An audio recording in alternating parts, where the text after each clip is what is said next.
Hello बच्चों, आप देख रहे हैं द इजी कंसेप्ट और मैं हूं अजय। और आज मैं आपको बताने वाला हूं गॉस का प्रमेय। ये बहुत ही इंपॉर्टेंट प्रमेय है गॉस का प्रमेय।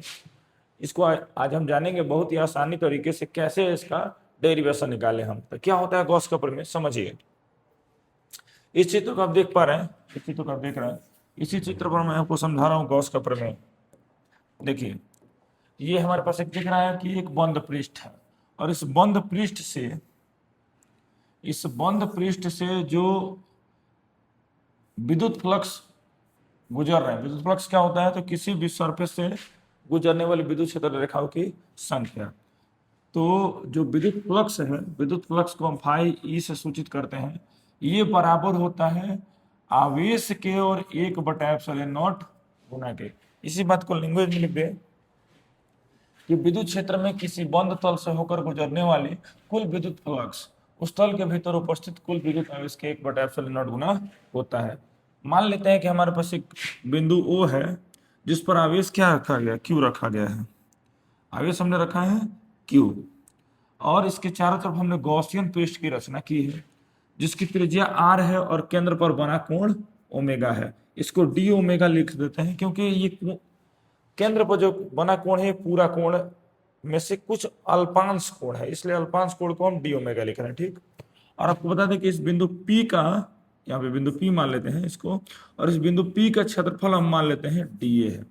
ठीक। और इसका त्रिज्या क्या है? R है। तो इसी बात को हम लिख देंगे कि माना कि बिंदु O पर Q आवेश स्थित है जिससे R दूरी पर गॉसियन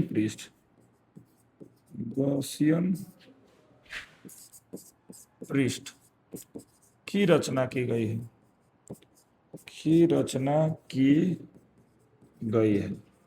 तो हमने क्या किया? R दूरी से गॉसियन पृष्ठ की रचना की गई है और केंद्र पर बना कोण डी ओमेगा है। और हम लिख दे रहे हैं केंद्र पर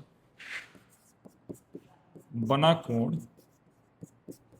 डी ओमेगा तथा बिंदु P का क्षेत्रफल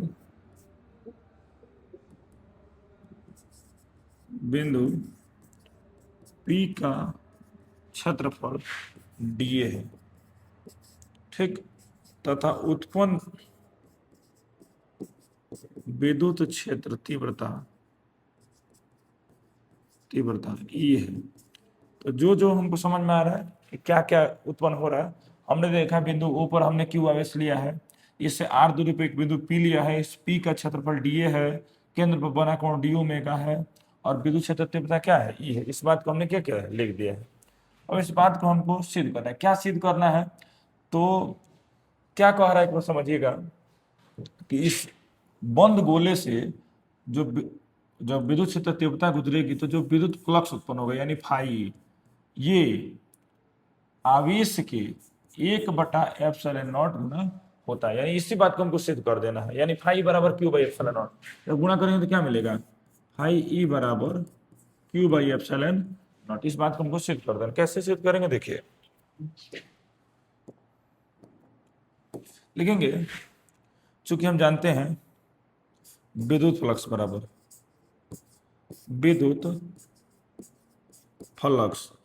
फ्लक्स फाई E बराबर होता है E dA cos थीटा। ठीक, याद रखेंगे। ये विद्युत क्षेत्र है, dA क्षेत्रफल है और cos थीटा इन दोनों के बीच का कोण है।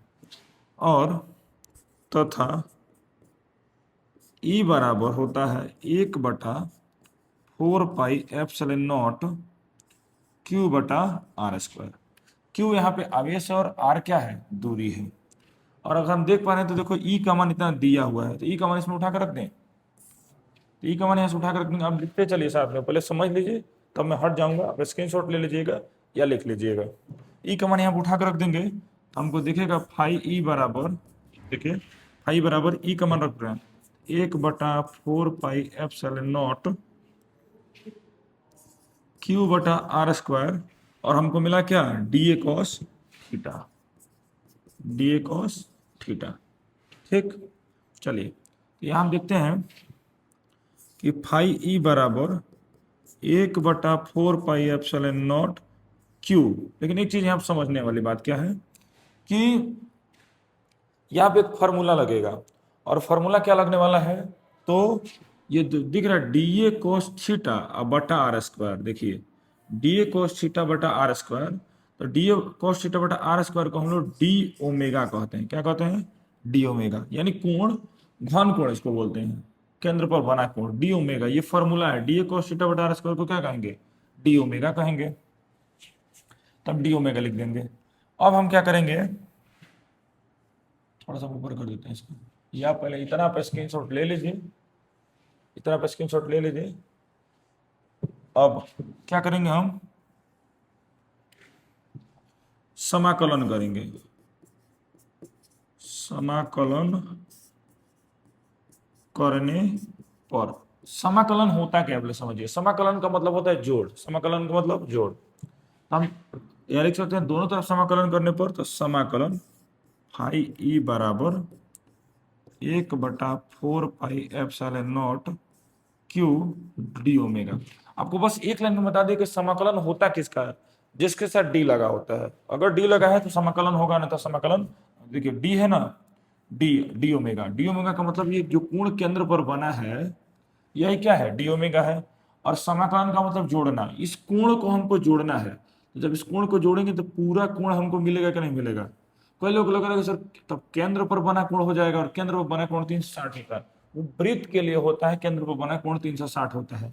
लेकिन ये गोलाकार है, ये कैसा है, गोलाकार है, निश्चित रूप से आप देख पा रहे हैं ये गोलाकार है, ना कि वृत्ताकार है, ये गोलाकार है। ठीक, तो जो केंद्र पर बना कोण होगा, जब इसका समाकलन होगा नहीं, यानी ये फाई हो जाएगा, और 1/4 पाई एप्सिलॉन नॉट ये बाहर चला जाएगा, क्यू भी बाहर चला जाएगा, समाकलन होगा बस डी ओमेगा का, यानी डी ओमेगा को जोड़ा जाएगा। समाकलन का मतलब जोड़ा जाएगा, तो जब डी ओमेगा को जोड़ेंगे तो ये डी ओमेगा पूरा जब जुटेगा तो केंद्र पर बना कोण, और ये घन कोण होगा। डी ओमेगा का मान होगा, आपको बता दें, चूंकि डी ओमेगा के यहाँ पे समाकलन जब होगा ना हो, तो आंसर आएगा 4 पाई। क्या आएगा, यानी यहाँ पे हम रख देंगे क्या, 4 पाई।